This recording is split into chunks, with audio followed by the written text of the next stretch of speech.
Good morning, good evening, good afternoon from where you are watching us from across the globe.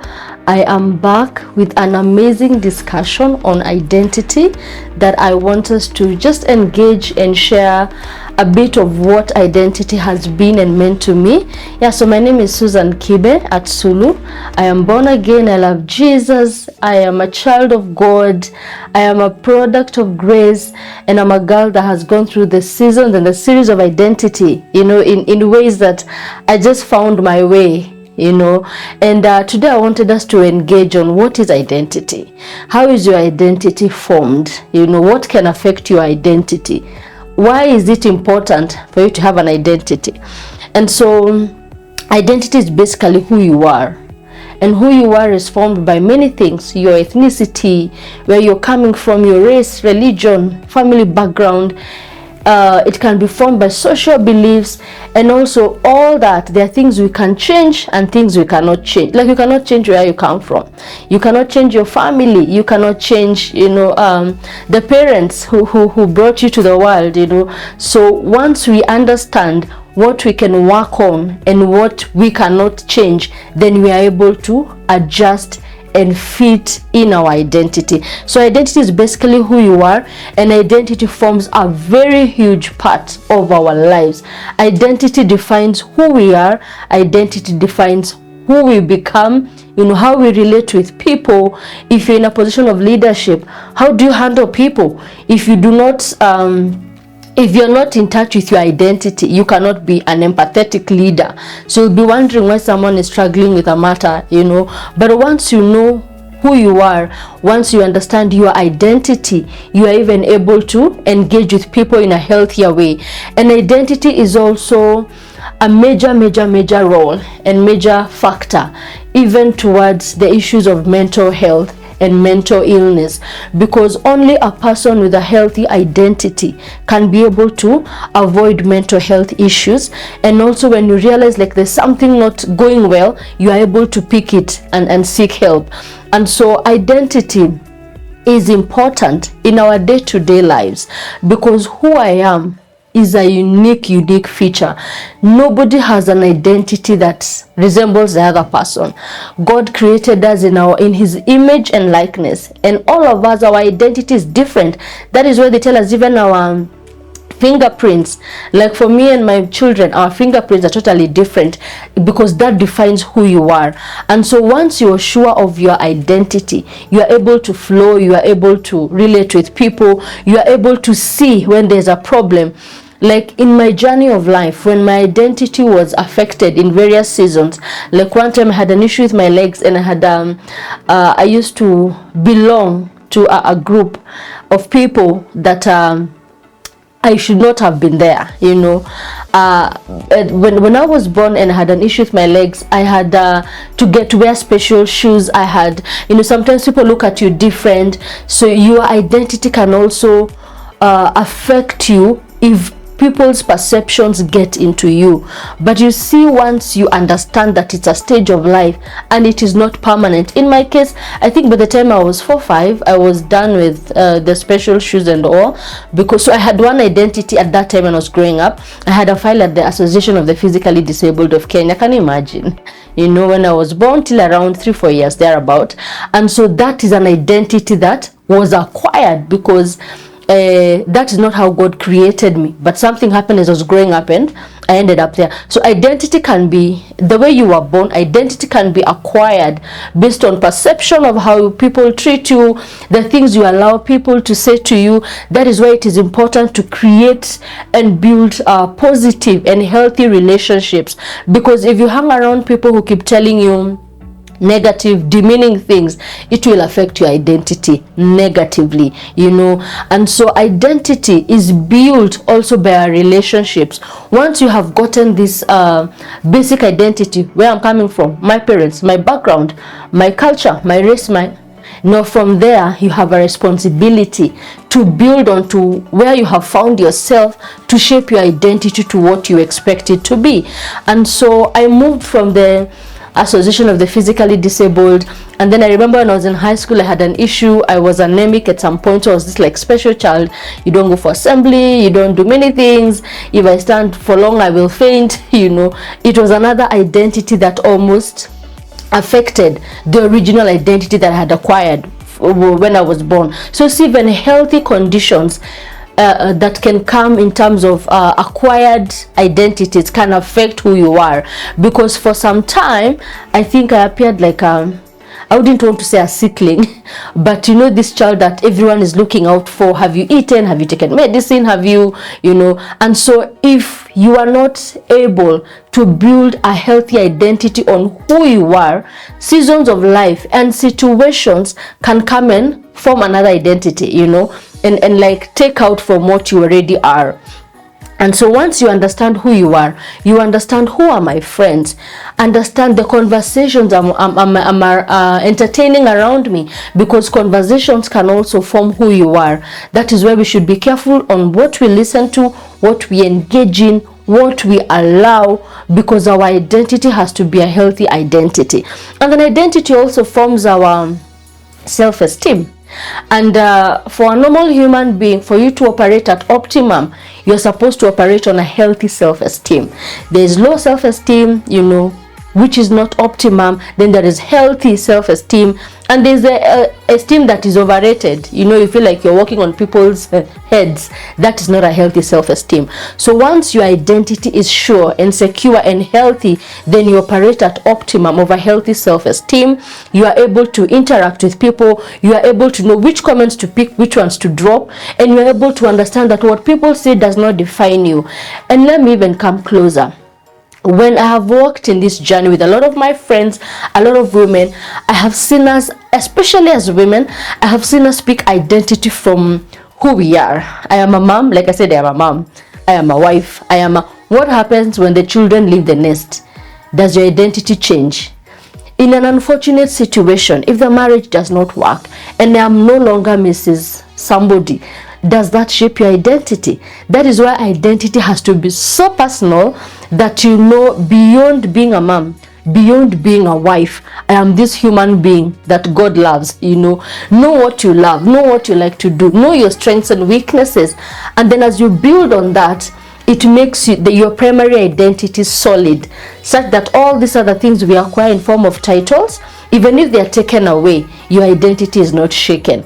And so I want to make that clear. Your identity is not defined by your status in marriage, your status as a mom, as a parent.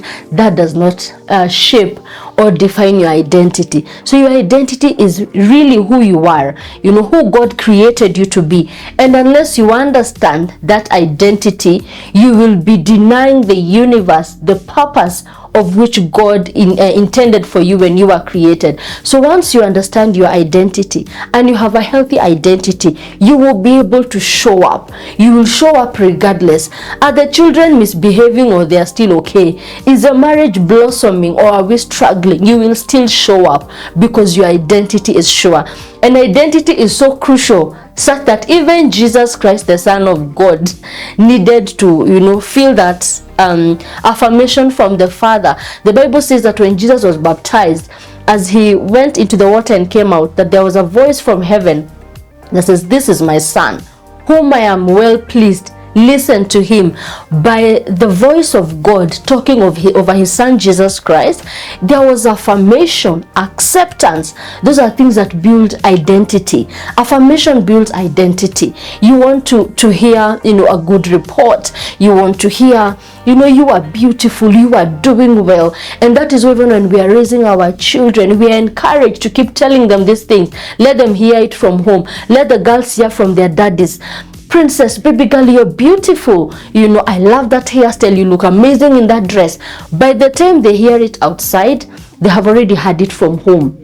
So it will not be a story. And also by the time they have had it from home, they are beautiful the way they are, the way God created them. It helps them appreciate and accept who they are, because acceptance also helps to build our identity. So acceptance and affirmation are building blocks that build and form our identity, because as you are affirmed in who you are as a child of God, even the Bible, is it in the book of Ephesians 1, has a lot of affirmations. It tells us that I am redeemed by the blood of Jesus. I am accepted, I am a child of God. I am, as you read that, even if you had an unhealthy identity, you realize even from a spiritual point, God desires of us to know exactly who we are in Him. And so even when we face issues in life, you are able to separate issues. I am not going through this because God hates me. I'm not going through this season because God is not with me. Because I know my identity, I am a child of God. And so identity is a basic item and element of our lives, even as children of God, as believers. And there is nowhere you will go in life and perform well with an identity that is not healthy. Right from when you are born, if a child goes through issues in school, if a child is going through bullying, if a child is going through, harsh treatment, it will affect their identity. They start wondering, why is this happening to me? Why don't the teachers like me? Why don't my friends like me? So by the time you start asking yourself those questions, then your identity is being shaken. And now whatever can solve that is the affirmation. And you see, if they have received it from home, even if they have a bad treatment outside, they already know. Mommy told me I'm beautiful. My parents said they're proud of me. I don't care what anyone else says outside here. And so it is upon us to understand our calling, understand our assignments, and know that for us to be successful and fruitful in our assignments, identity has to be solid, so that even if issues change, because issues of life, things happen, change is the only constant in our lives. You will wake up one day in one way in a day, tomorrow something has changed. Like we have been experiencing very heavy downpour in Kenya, and I know it has happened before. When some of us were younger, there was something that was called El Nino season, and we used to see floods. But I think this time it has caught us unawares, because we have been a long time without rains. And so once you wake up and it's flooded, where I live, it's no longer the way I know. So that situation is not permanent. As soon as the drainage is cleared and all the water is able to flow, and so we continue with life. But your identity is solid and nothing should change, not even status, not even relocation to a new place, not even having new friends. Nothing should change your identity, because who you are, that is who God created you to be. And amongst the billions of people that we are, there is no one else that is like you. There is no one that can do exactly what you can do. So that is what, once you also understand identity, it also helps you to avoid unhealthy competition, because once I know my identity, I know the best we can do is collaboration. Because as we collaborate, wherever I'm not able to provide or to step in, you will step in, and there'll be a flow. But if I don't know my identity, I will want to be like my friend. I will want to have a hairstyle like somebody else's. I want to, start dressing like somebody else. Meanwhile, I'm just supposed to appreciate who I am and know that I am enough. So once you know your identity is solid, you know you are enough, you are complete as you are. Young girl, as single as you are enough and you are complete. Once you know that and your identity is solid, nobody will even misadvise you, even in matters relationships. Because sometimes we go probably into a relationship to try and find identity, to try and find our place, and that is where we lose it. One of my major identity crisis in life came in the line of relationships, where I felt like now as a single mom, I wanted to be validated by having status, by being married, and I got into an entanglement that almost finished me through emotional abuse. But if I knew before then that even as a single mom, I am still complete, I am enough for my children, I can parent, effectively, I would not have run to seek another identity. But now that I know, when I see any form of struggle, any form of delay, any form of distraction, I know how to identify distraction, and I know how to remain on my line of purpose. And so identity needs to be healthy for us to live at optimum, for us to add value, for us to have healthy relationships even amongst the people we live with, for us to be able to give the best at our places of work, in the marketplace. Once I know that my identity is sure, I will know that once I take my position, there won't be any gap. Whatever I'm supposed to do, I'll be able to do, and I will have good results, and it will add value. I will impact somebody else. But once you know your identity is not sure, anything that comes will change you. Seasons of life will come and change you, because you'll still be trying to find your footing and to find yourself. And so wherever you find yourself, be it in a relationship, be it in business, in career, even in religion, there are people who seek identity in religion, and if you're not careful, if it carries you in the flood dimension, sometimes you find that some things are cultic, but because I want to fit in, by the time I feel like I want to fit in, there's already a lot of gaps in my identity. I said, by the time you're asking yourself, am I beautiful? Am I enough? How do I come out in the presence of my friends? That means I am so concerned about the perception of other people. That means my identity is not solid. So by the time you are coming out, you should be this person who is, we said, not egoistic. There's a difference between ego and identity. Ego is just knowing your place, knowing what you should do, knowing this is my right, knowing this is how I'm supposed to behave. Meanwhile, identity is who you are, just like the way you were born, the people that raised you, seasons of life that you have been through should not affect your identity. And so once you step out with a healthy identity, nothing can come and hinder you from achieving that what you are supposed to achieve as as an individual, as a child of God, as a person in the marketplace, as a parent, as a child. Once I know my identity is secure. And so I want us to be very deliberate also about identifying when you feel like your identity is in question. Anytime you feel like, the way I said, you want to be fit in, how do people look at me? Oh, I feel like I cannot take a compliment. There's already a problem with your identity. Your identity should be so sure and so healthy that when somebody compliments you, oh, I love your hair, I love your new outfit, I should not start explaining that this one I just got it from Toy Market. No, just say thank you. And because you already knew, by the time you left your house, you already knew you are beautiful. So when someone else says it, it's just like a confirmation. Such comments should not come like you have never had it.